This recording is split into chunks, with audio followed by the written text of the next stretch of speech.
Cinco Vegas Series A in Gordo.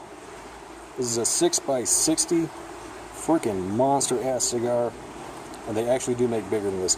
Like I said in the previous video about Gordos, they come in big, bigger, and holy shit. And this is pretty much that third one. Yeah, so basically Cinco Vegas is probably the first actual legit box of cigars I ever bought. It was the Cinco Vegas Gold, and they actually come in this cool box that looks like a big old gold bar. This is a very dark, I think it's a Maduro, it might be an Oscuro Habano, I don't know. It's not quite an Oscuro, but it's a very huge, I believe, double cap on here. And yeah, it's big. It's real big. These are cigars that you really need to know how to smoke, because you do not smoke a Gordo the same way you would like a Toro or a Robusto or a Churchill or anything like that. These ones you have to multi-puff, otherwise you're not going to end up heating it to the point where the wrapper ends up going. And once again, for some reason, my camera is focusing on the freaking dirt instead of the cigar. But anyway, yeah, comes with these nice, really, really nice bands that are kind of big and chunky.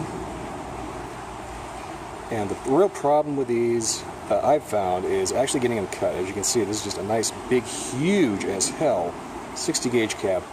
And the gauge ring, it goes in 64ths of an inch. So a 60 gauge is almost an inch. They actually make these up to 70, up to like, I think up to about 80 ring gauge for some of the fusion. They don't actually do the Cinco Vegas in that big, but there are cigars that come way bigger than this. And those will make you feel a little self-conscious when you're smoking them. This is about as big as you can get without feeling like a complete idiot. So anyway, I'm going to go ahead and get this cut and lit. I may end up punch cutting this just because of the fact that it is so huge. I don't think my Cigar can actually handle this. Alright, anyway, I'll get this back after. I'll get back to you after I get this going. Alright, so right from the get-go, there's a little bit of spice, a little more than a little bit of leather. Almost a cinnamon thing.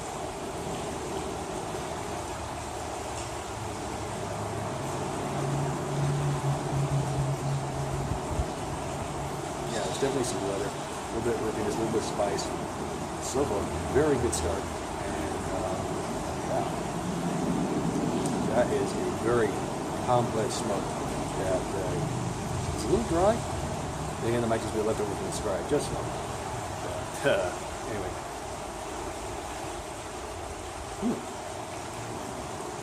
It's kind of a, the finish is kind of a strange, kind of a tinny note. I don't mean that in a bad way. It's just kind of a zing that kind of lingers on the palate. Interesting. Okay, so these actually become wrapped in cedar, and you can actually attempt to light it with that cedar. I don't recommend it because I've never got those little cedar veneers to actually burn up. If you can get like an actual cedar stove, which is like it's a big long stick that actually has this big huge kind of match head with a knob on the end. If you can afford it for a little bit of change with those, by all means do so, because that will end up definitely improving your lighting experience. But beyond that, yeah,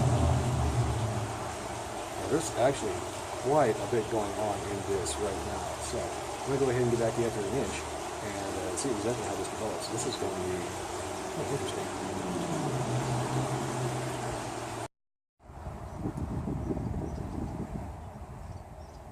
Okay, so about an inch in. There's a lot going on in this. Actually, I was kind of freaking out because I thought maybe for the last couple of takes here I kind of maybe had my selfie cam instead of the actual cam. So I was a little freaked out about that. Anyway, yeah, so far there's a lot going on in the smoke of this thing. The retro hail has had a light, sweet, almost floral bouquet to it. Very, very nice. I noticed a slight coffee note, as well as a little bit of a dry cocoa. A little bit of leather. It started off a little spicy, but that mellowed out real quick. And it's been a little dry, I'm not going to lie. Not necessarily a bad thing. But definitely a lot going on, and there's wind blowing all over the place here. So I may end up getting a little bit of a funky wind roar in the background, because I'm pretty sure it's blowing over the mic and the camera. So far though, it's been very interesting. The burn has been a little lopsided, but otherwise actually pretty straight regardless. It's been pretty even, aside from the slight offsetness. I attribute that more to my light being a little messed up as opposed to anything wrong with the cigar. Construction so far has been absolutely excellent. Very firm pack, and I did actually manage to cut it with a Cigar. So, just because it's a big bore doesn't mean you can't cut it normally. Alright, anyway, I'm going to go ahead and smoke this down to, well, basically whenever the ash falls off, or about the halfway point, whichever I get to first. So, yeah, I'll get back to you then.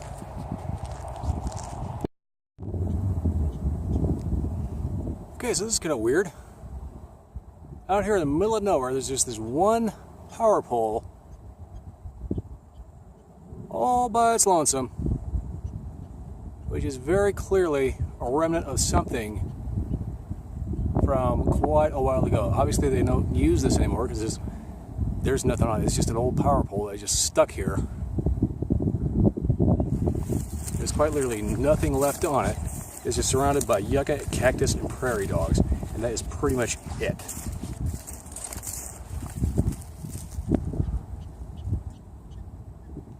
I just happened to spot this out of the corner of my eye. Figured I'd take a look at it. Thought for a second maybe somebody was putting a cross up to celebrate the good Lord above. Beyond that though, as you can see, there is bupkis out here. It's just this one thing right here. This is the only thing out here that was even worth doing a picture-in-picture for. Huh. Well, I mean, oh, there goes the ash.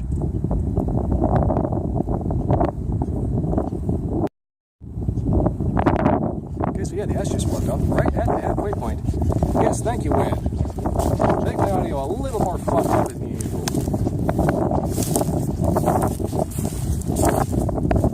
I don't really know where to stand so that way the ash, the wind doesn't really get to me.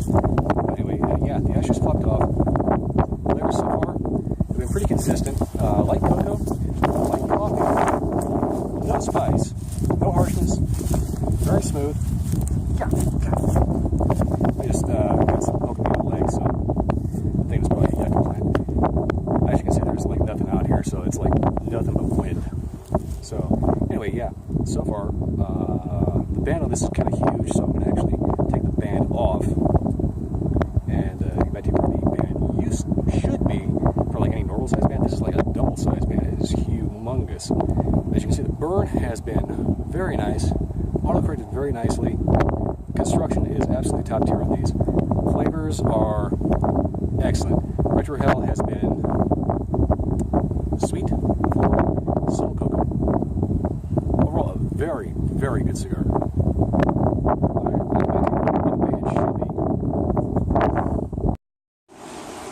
Once again, back under the bridge. Yes, yeah, this is about where a normal band would be. And so the flavors have been actually flavors have been actually fairly consistent. I've noticed a slight toastiness every so often, but predominantly I've been getting subtle sweet, little coffee, little cocoa. Not as dry as when I started. And for anybody wondering about the ash flopping off in the middle of the field, I actually did go back and make sure that everything was okay. So no fire hazard. That's the cool thing about cigar ash is it is completely inert. You can dump it onto your ashtray, onto your carpet, onto your clothes. It just flops right out. And it may be warm enough to singe the hair off your leg. It is not warm enough to do anything to like dry grass, because by the time it goes from a 6'1" mouth to the ground, it is completely dead. It is literally about a half second before it completely pisses off. Yeah, that was kind of bothering me, but yeah. I went back and I made sure that everything was okay. No, funky weirdness, nothing smoking, nothing smells like burning grass. Get the fuck out of here, bud.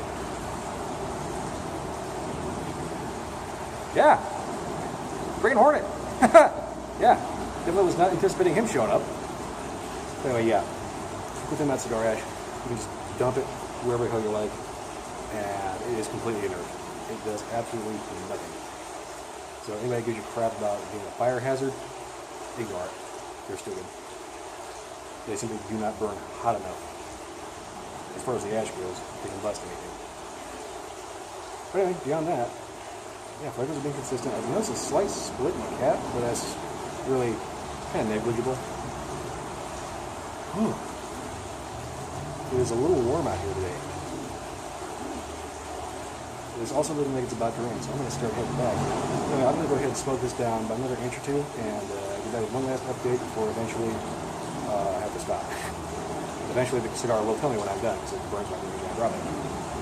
Beyond that, though, yeah, they've been pretty consistent. Consistently good, all the way through.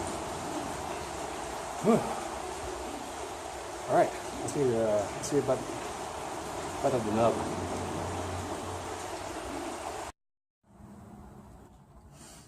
Okay, so I hope I got decent light here. Alright, so about the nub.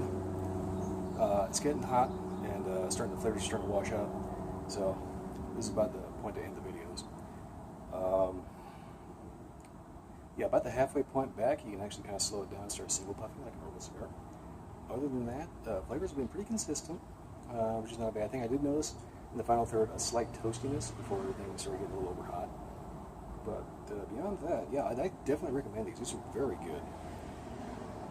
Get them in whatever size you like, be it the Churchill, Torpedo, whatever. If you're into Gordos, just be aware that you do have to smoke a little differently. You smoke them like double puffing about halfway through, and then the amount of cigar versus air going through it ends up changing, and you can kind of slow down a little bit. It's worth noting that this thing has been pouring, just absolutely dumping the smoke off the foot. So if you're going to smoke this in a car, you might get pulled over for people thinking your car's on fire.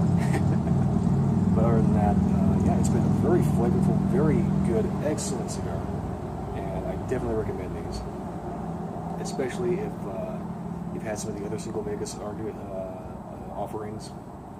Like I said, I started on the Cinco Vegas Gold.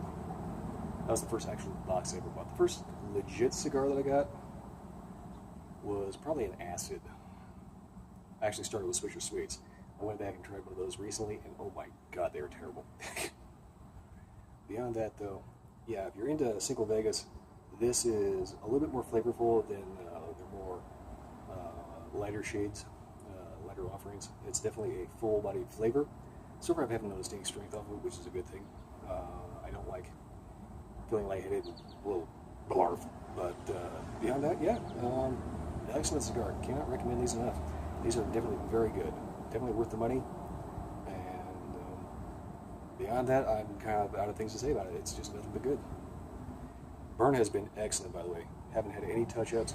I thought I might need a few just because I thought I had kind of a wonky light, but as it turns out, it's auto-corrected very nicely and has been constructed absolutely flawlessly. Excellent cigar for the money. Definitely check them out. Other than that, that's pretty much all I got. I will see you next time. Oh, by the way, check out cigarrights.org, and if you can make it to if you can make it to the Capitol on August 8th, there's a big march called Herb for the Capitol. Check it out if you're in the area. If not, just spark one up on August 8th. Alright. Yeah, alright, I think that's about it. Weather's about to go south on me, so at least I think it is. Yeah, alright, that's pretty much all I got. I'll see you next time.